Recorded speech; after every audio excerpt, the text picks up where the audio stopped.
nǹkan tí mò ń try láti explain lélẹ̀ ní sà bí tí èèyàn bá nírú bóyá ṣíṣe ẹ lè refer mi. Introduction nìyẹn kí introduce yín sí àwọn ènìyàn gidi àbí. ok bẹ́ẹ̀ ni sà. ok ẹ̀yin kan sẹ̀ ni pé sẹ́ẹ̀ lè ṣe oògùn.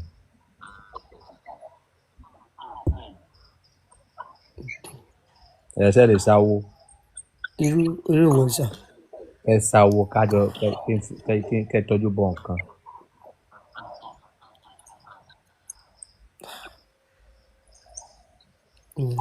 mi lágbára yẹn. ẹ sì máa wá bá pápá yín lọ nígbà yẹn because ẹ tó bá lè tọ́jú bọ̀ ọkàn ní Nàìjíríà kò lè sórí rẹ̀. irúfẹ́ mi tẹ́ ń wò lẹ́nu ìsìn àgbọ́dùn iṣẹ́ àgbọ́dùn ni mo lọ ṣe àgbọ́dùn tẹ́ bá ti gbọ́ mi ọ̀rọ̀ náà máa dùn létí yín. I spent 500,000 on that work ní ọdún mẹ́wàá ní 8 years ago mo ṣiṣẹ́ yẹn. So tẹ́ bá ti lè tọ́jú bọ̀ ọ̀kan tẹ́ àwọn máa kọ́ mi so ṣẹ́ni rẹ́dí àti tọ́jú bọ̀ ọ̀kan kẹ́ iná lè jẹ́ èèyàn nínú ayé àbí kẹ́ ya tálákà kú kẹ́ lọ jèrè ìjọba ọ̀run ẹ máa mú kan ni o ẹ lè di méjèèjì mú o ìwé lẹ fẹ́ fọwọ́ mú bẹ́ẹ̀.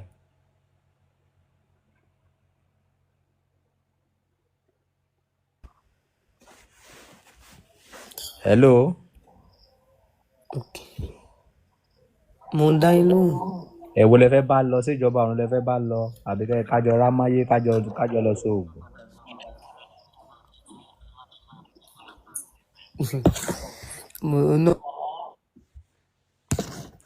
àǹfààní kí ló jẹ́ fún ènìyàn kó jèrè gbogbo ayé o kó sọ ẹ̀mí rẹ̀ nù o mo fẹ́ jèrè gbogbo ayé o kí n lọ́jọ́ nínú iná o mo láìkì yẹn gan o àǹfààní kí ló jẹ́ fún ènìyàn o kó jèrè gbogbo ayé o kó sọ ẹ̀mí rẹ̀ nù ẹnu alàgbà ìwọlé fẹ́ ṣe é bẹ̀.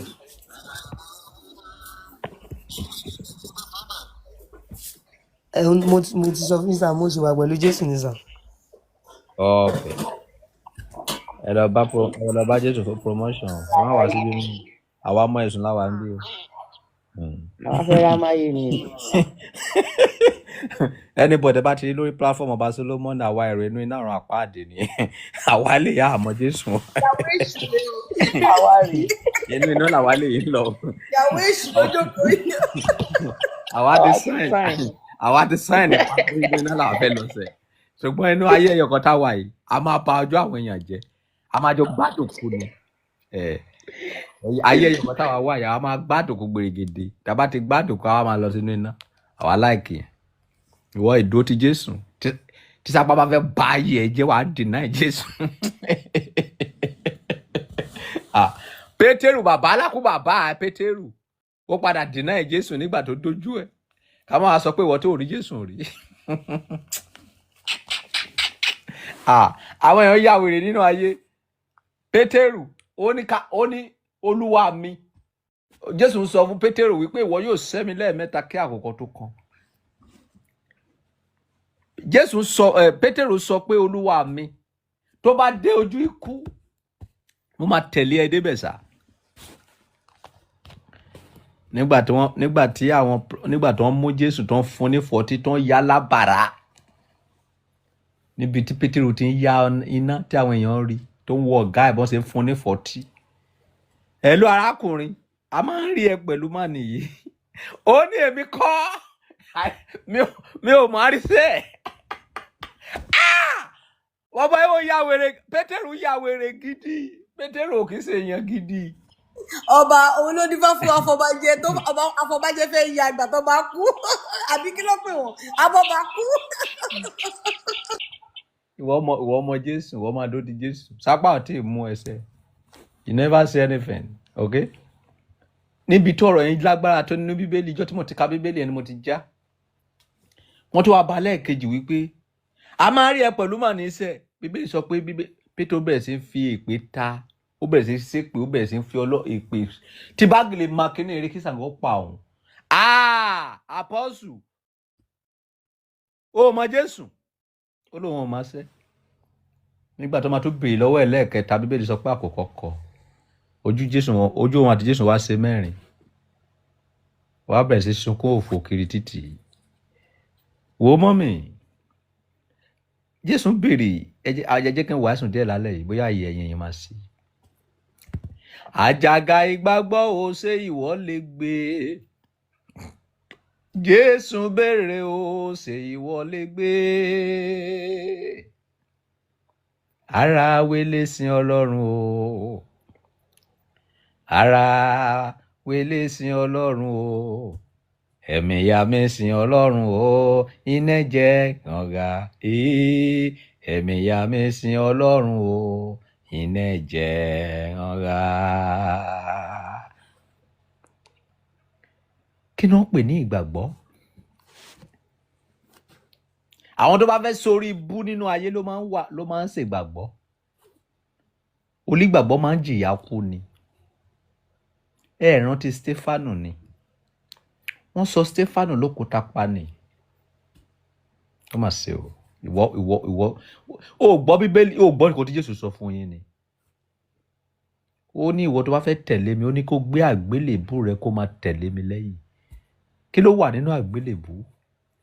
Ìyà ni, ìbànújẹ́ àti páyín kékeré.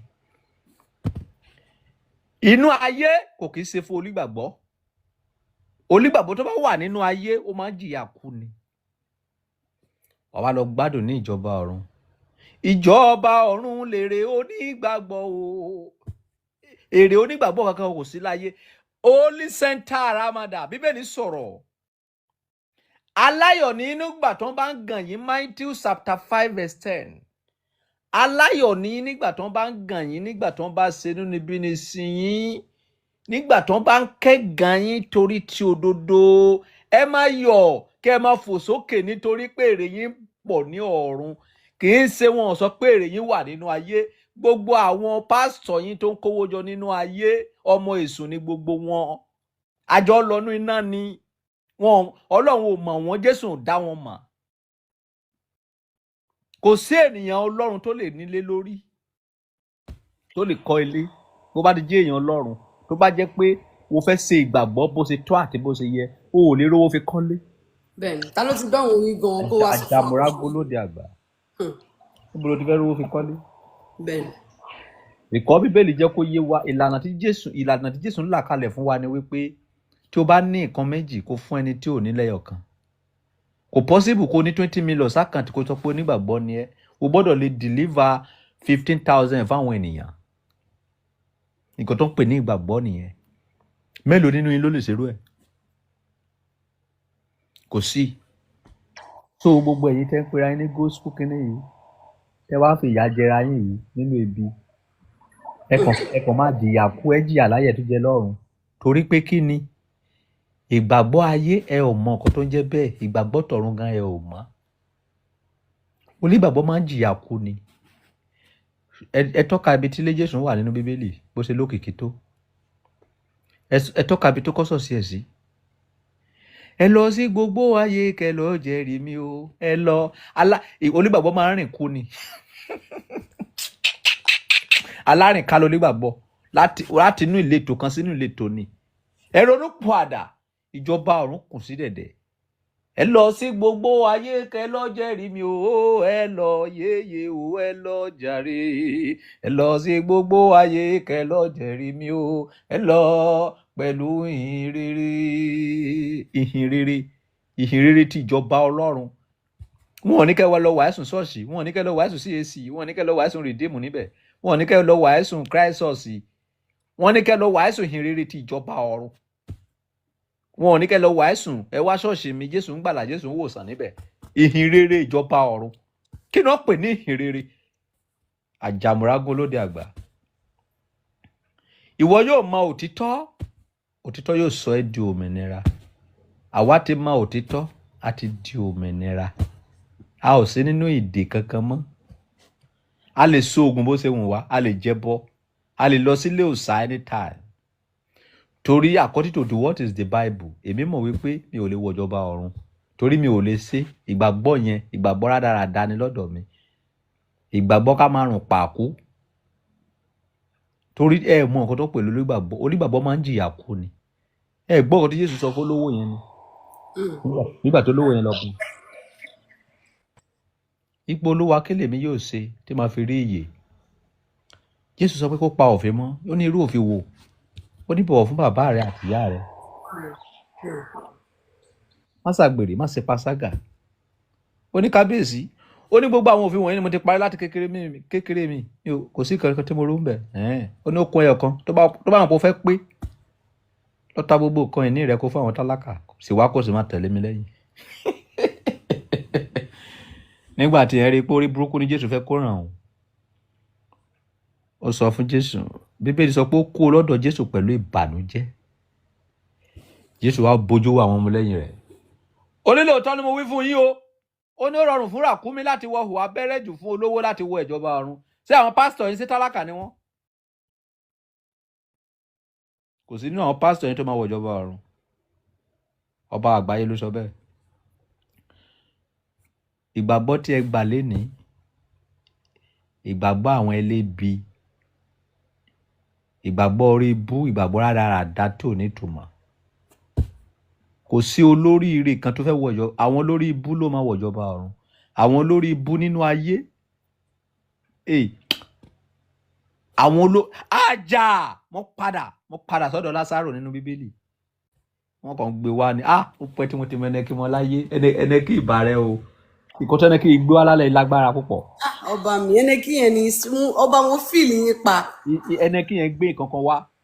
Ọba mi. Mo padà sọ́dọ̀ Lásárò nínú Bíbélì. Olórí burúkú nìkan ló lè wọ̀jọba ọ̀run, kò sí olóríire nínú ayé tó máa wọ̀jọba ọ̀run. Gbogbo ẹni tí ayé bá ti ń pè lólóríire kò sí lè tó máa wọ̀jọba ọ̀run bẹ̀. Àwọn tí ayé bá ń pè lólórí ibú ló máa wọ̀jọba ọ̀run. Bíbélì sọ fún wa wípé ọkùnrin kan wà tí a ń porúkọ rẹ̀ ní ọlọ́rọ̀. Ọkùnrin kan wà tí a ń pè ní Lásárò. Ọlọ́rọ̀ sì máa jẹ dúdú ní ọjọ́ ayé rẹ̀ gbogbo. Lúùkù ló sọ bẹ́ẹ̀. Ọkùnrin kan wà tí a ń porúkọ rẹ̀ ní Lásárò. Èyí tó jẹ́ pé ìbànújẹ́ ni all the time. Gbogbo ìgbésí ayé rẹ̀. Bíbélì sọ pé egbò burúkú kan wà lẹ́sẹ̀ arákùnrin yìí. Ní everyday náà máa ń gbé síwájú ilé olówó yìí. Egungun oúnjẹ tí olówó yìí bá jẹ, egungun tó bá fèfè látẹnu tó bá tú sílẹ̀, òun ni tálákà yẹn máa ń jẹ. Ajá olówó yìí máa lá egbò tálákà náà. Bíbélì sọ pé nígbà tó yá ọlọ́rọ̀ kú. Nígbà tó yá Lásárò kú. Nígbà tí ọlọ́rọ̀ máa kú, àwọn èèyàn gbé òkú ọlọ́rọ̀ wọ́n sìnkú rẹ̀. Ilé ló lọ tààràrà, ilé ló lọ tààràrà o, bàbá rẹ̀ ilé o, ilé ló lọ tààràrà o. Nígbà tó yá, Bíbélì sọ fún wa wípé àwọn áńgẹ́lì ló wá gbé òkú Lásárò, wọ́n gbé lọ sí ọkàn àyà Ábúráhámù. Bíbélì sọ wípé ní ìsà òkú ibi tí olówó náà wà, gbójú sókè. Orí Lásárò lọ́ọ̀kan ní ọkàn àyà Ábúráhámù, wá pariwo. Ó ní bàbá wa Ábúráhámù, ó ní jọ̀ọ́ rán Lásárò wá kó fi òmùka ẹ̀kan kó fi kan omi kó wá kan sí mi lẹ́nu nítorí pé oró tí mo wà yìí ó pọ̀. Bíbélì sọ pé Ábúráhámù wá dá olówó náà lóhùn wípé ìwọ ti jẹ adùn tiẹ̀ nínú ayé yìí, ṣùgbọ́n ilé ìjẹ ìbànújẹ́ nísìn ó ti ń gbádùn, ìwọ máa ṣe fàájẹ nínú iná. Arákùnrin, ọ̀gbùn kan wà láàrin àwa àti ẹ̀yin o. Ẹni tí ó wà níbí kò lè wá sọ́hùn, ẹni tó wà níbí kò lè wá síbí. Bíbélì wá sọ pé olówó yìí wá pariwo wípé kábíyèsí bàbá wa Ábúráhámù, jọ̀ọ́ bá mi rán Lásárò lọ sínú ayé kó lọ sọ fún àwọn arákùnrin mi àtàwọn arábìnrin mi wípé kó gba Ọlọ́run gbọ́, kó máa rìn nínú ìwà òtítọ́, kó má bá wa bá mi nínú iná tí mo wà yìí. Bíbélì kọ kàrà ó sọ̀rọ̀ o. Ó ní Ábúráhámù wá sọ fún olówó náà wípé àwọn wòlíì àti àwọn àlùfáà wà nínú ayé. Tí wọ́n bá ti bá àwọn arákùnrin yìí sọ, tí wọ́n bá ti gbọ́n máa bá wọ́n náà nínú iná ibi tó wà yìí. Kí ni mo fẹ́ fàyọ nínú ọ̀rọ̀ tí mo sọ yìí? Èyí túmọ̀ sí wípé olórí, ẹni tí gbogbo ayé ń pè lólórí ibú, olóṣì nínú ayé, àwọn ni ọba níjọba ọ̀run. Ẹni tí gbogbo ayé ń pè ní ẹni yìí, ẹni ẹ̀yẹ, èèyàn jàǹkànjàǹkàn nínú ayé, àwọn olórí ibú ní ìjọba ọ̀run. according to the Bible. So now mo máa mú ẹyọ kan ni Bíbélì sọ wípé ọmọ ọ̀sẹ̀ kan kò lè sin ọ̀gá méjì ní kó yàn kó jèrè ayé kó lọ sórí ibú níjọba ọ̀run àbí kó sórí ibú láyé kó lọ jèrè ìjọba ọ̀run wàá ṣe kan. Èmi fẹ́ sóríire láyé kémi lọ sórí ibú níjọba ọ̀run. Èmi nǹkan tèmi like nìyẹn. Torí pé kí ni ayé tèmi wà yìí mo ti rí is a present. Èmi ò tí mọ nǹkan tó fẹ́ ṣẹlẹ̀ níjọba ọ̀run. Bóyá nǹkan tó sọ nípa ìjọba ọ̀run yẹn bóyá ó rí lè èmi ò mọ̀. Bóyá ẹ̀rọ ni èmi ò mọ̀. So eléyìí tí àìtìjọ rí yìí eléyìí tí àtìjọ rí yìí jẹ́ ká ìgbádùn ẹ̀ ná.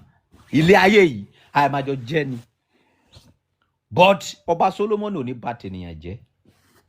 Nǹkan ẹyọkan tí mi ní báyàn ṣe nìyẹn. Mi ò ní bà tẹ́ anybody jẹ́. Mi ò ní pànìyàn, mi ò ní jalè. Ṣùgbọ́n ṣe orí kọ́kọ́rọ́ tó wà lórí mi yìí. A máa fi powó. Because àwa lè jìyà, a ò dẹ̀ lè ṣiṣẹ́. Àwa àgbàgbọ́ nínú iṣẹ́ kọ́ lówó. Iṣẹ́ kọ́ lówó. Ọpọlọ lówó. Nígbà táwọn àgbà kan torí wọ́n máa pé tó máa wá sọ̀rọ̀. O gbọ́ ọkọ̀ tó sọ ni. Wọ́n ní alágbára má lérò. Kí náà pé bàbá ọ̀lẹ. So ìwọ tó bá ń ṣiṣẹ́ tí ò sọpọlọ lórí ẹ̀, ìwọ àtẹni tí ò ṣe level kan lẹ́jọ́ wà. Tó bá jẹ́ pé ọpọlọ wà lórí àwọn málà tó ń gba sọ́kàwé ni, ó yẹ kó sọ fún àwọn olówó yẹn pé ní kẹ́yìn fúnra yín bọ́ síbẹ̀ kẹ́ lọ máa wọ sọ́kàwé yín àbí kẹ́ fún àwa ní 10 million. Ṣùgbọ́n tó bá máa wọ sọ́kàwé lónà máa wá wọ́n máa ṣáàjì 100,000 wọ́n máa ṣáàjì 50,000.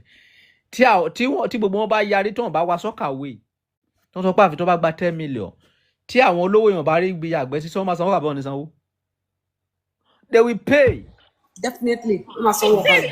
So but ìgbà tẹ́ ti tara yín lọ́pọ̀ tẹ́ pera yín lólíṣẹ́ ẹ máa ṣiṣẹ́ kú ni. Àtàwọn tó ń dìgì kànga yẹn náà. Yes, ẹ máa yarí fún wọn ní pé ẹ lè wá àfi tẹ́ bá ta 10 million sẹ́ẹ̀. So tí wọn bá rómi mu wọ́n máa wá wà tipátipá. Wọ́n pọ́n yín lé ṣùgbọ́n nísìnyí ẹ bá wa pa ọmọ láàrin wa fún àṣà ìwà kànga èlò ẹ̀fẹ́ gbà 200,000 tí ò bá 50,000 ni. Bẹ́ẹ̀ni ọpọlọ ní kíní náà. So àṣìṣe má lérò ni ẹ ọ̀lẹ ni ẹ ìwà àtẹni tí ò ṣe bákan ni ẹ.